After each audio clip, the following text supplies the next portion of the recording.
Hello students, मैं BP Singh आज आपके लिए बेसिस एंड डायमेंशन का नेक्स्ट लेक्चर लेके आया हूं। इस लेक्चर के अंदर कुछ इंपॉर्टेंट क्वेश्चन और डेफिनेशन देने वाला हूं। तो देखिए, सबसे पहले एक क्वेश्चन लेते हैं। क्या वो उस क्वेश्चन के स्टैंडर्ड बेसिस हैं? अगर स्टैंडर्ड बेसिस हैं तो उनके लिए हमें क्या क्या करना होता है।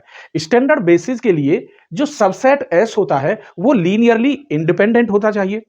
लीनियरली इंडिपेंडेंट के साथ साथ जो एस है वो वेक्टर स्पेस को जनरेट करे, जैसे साइकिल ग्रुप में करते थे, और वो फिर लीनियर कॉम्बिनेशन बनाए। That is linear span equal हो जाना चाहिए वेक्टर स्पेस के। ये तीन प्रॉपर्टी मैंने बताई थी लेक्चर 1 में, जो आपने देखी होंगी। चलिए क्वेश्चन लेते हैं एक। A set of vectors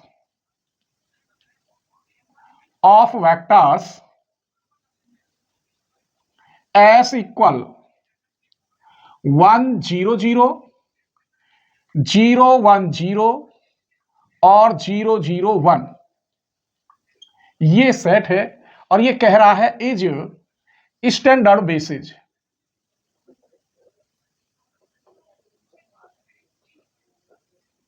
basis of V3R। Clear? V3 का मतलब है इसमें कितने डायमेंशन का है? ये 1 2 3 डायमेंशन का है। क्लियर? आइए, तो जब बेसिस बनाने के लिए हमें सबसे पहले ये जो S है ये लीनियरली इंडिपेंडेंट होना चाहिए। और लीनियरली डिपेंडेंट और इंडिपेंडेंट के मैंने 4 लेक्चर दिए हैं आपको, मस्त। आइए, तो मान लीजिए यहां दे रखा है इसमें सॉल्यूशन। लेट ये S इक्वल मैंने कह दिया E1 E2 E3, way are E1 equal दे रखा है 1 0 0, E2 इक्वल 0 1 0 और E3 इक्वल 0 0 1। यहां कॉमा है, ये लगा लेना। अब हमें फील्ड के स्केलर एलिमेंट लेने होंगे लीनियर इंडिपेंडेंट दिखाने के लिए। Let A1 A2 A3 belongs to field B scalar such that, क्या है फिर लीनियर डिपेंडेंट या इंडिपेंडेंट की definition? A1 E1 plus A2 E2 plus A3 E3 equal to 0। यहां A1 E1 का मान है 1 0 0 प्लस A2 यहां 0 1 0 प्लस A3 यहां 0 0 1 equal to 0।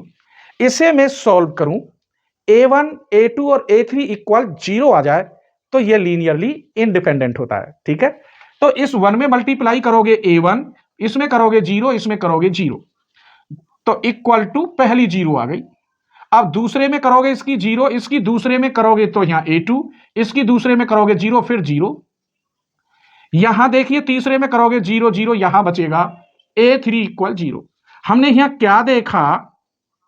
Hair A1 equal A2 equal A3 क्या आ जाए? 0। तब हम कह सकते हैं S is linearly independent. Linearly independent है। लेकिन अभी मुझे लीनियर कॉम्बिनेशन और दिखाना है, यानी लीनियर स्पान वेक्टर स्पेस के इक्वल। अब लीनियर स्पान मैंने बताया है चौथे 5वें लेक्चर में होगा, आप पूरी प्लेलिस्ट देखें, सब कुछ मिल जाएगा। उसके लिए मैं मान रहा हूं let X Y Z belongs to V3R। ये मैंने वेक्टर स्पेस के एलिमेंट ले लिए। तब इस एक्स वाई जेड को मैं कैसे लिख सकता हूं? देखिए X 1 0 0 plus Y 0 1 0 plus Z 0 0 1, ये वेक्टर स्पेस है, ये माने हैं आपने। और ये देखिए बन गया लीनियर कॉम्बिनेशन। और समझ लीजिए इसे सॉल्व करोगे तो यहां एक्स आएगा, कॉमा दूसरे में वाई आएगा और तीसरे में जेड, और यही लिख रहा है। इसका मतलब ये वेक्टर स्पेस एस इससे जो क्या हो गया? जनरेट हो गया, लीनियर कॉम्बिनेशन बन गया। इसको हम लीनियर स्पान कहते हैं, जो वेक्टर स्पेस के इक्वल है। इसका मतलब जो सबसेट एस था, ये S is generated by V3R। इससे ये V3R इससे जनरेट हो रहा है। इसका मतलब लीनियर स्पान इक्वल होगा V3R के। जब सारी प्रॉपर्टी मिल गई तो हम दावे के साथ कह सकते हैं हेंस अतः S is a basis of V3R। क्या है ये? S is a basis of B3R। तो ये 1 0 0 0 1 0 0 0 1 ये स्टैंडर्ड बेसिस कहलाते हैं। ठीक है, तो एग्जाम्पल सही समझ में आया होगा। दूसरा क्वेश्चन देखिए, अब हम आपको बताते हैं फाइनाइट डायमेंशन क्या होता है। चलिए,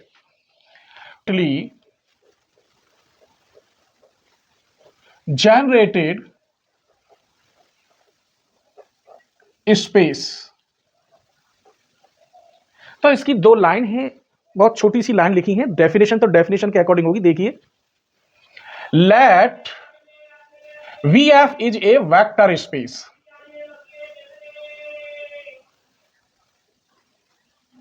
वेक्टर स्पेस, तब then VF is called finitely generated space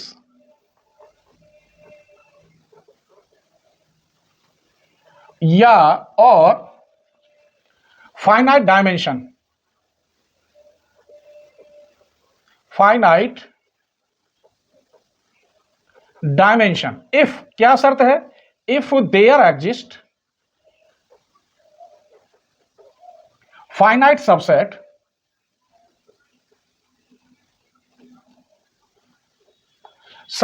S of VF such that linear span equal to VF। यह कहने का मतलब यह है कि जो भी आप सबसेट लेंगे उसके अंदर जो डायमेंशन है वो फाइनाइट होनी चाहिए, बस उसे हम कहते हैं finitely dimension space. That is all element of vector space VF are generated by S।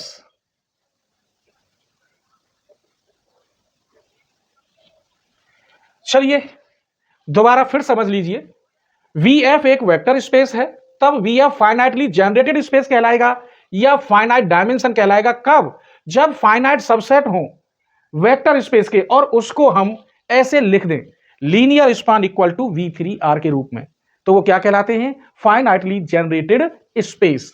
आइए अब हम बताते हैं next definition, dimension of A vector space.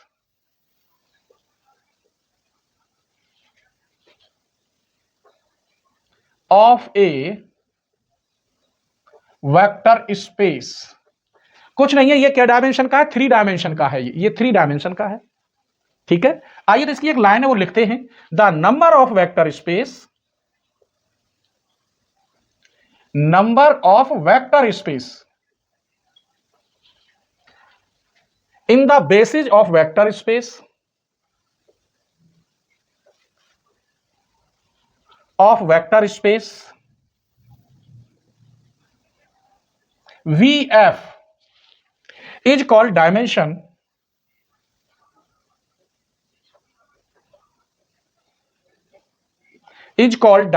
of VF and denoted by dimension V। ऐसे डिनोटेड करते हैं। सबसेट के अंदर जितने भी डायमेंशन हो उन्हें काउंट कर लो, वो डायमेंशन ऑफ वेक्टर कहलाते हैं।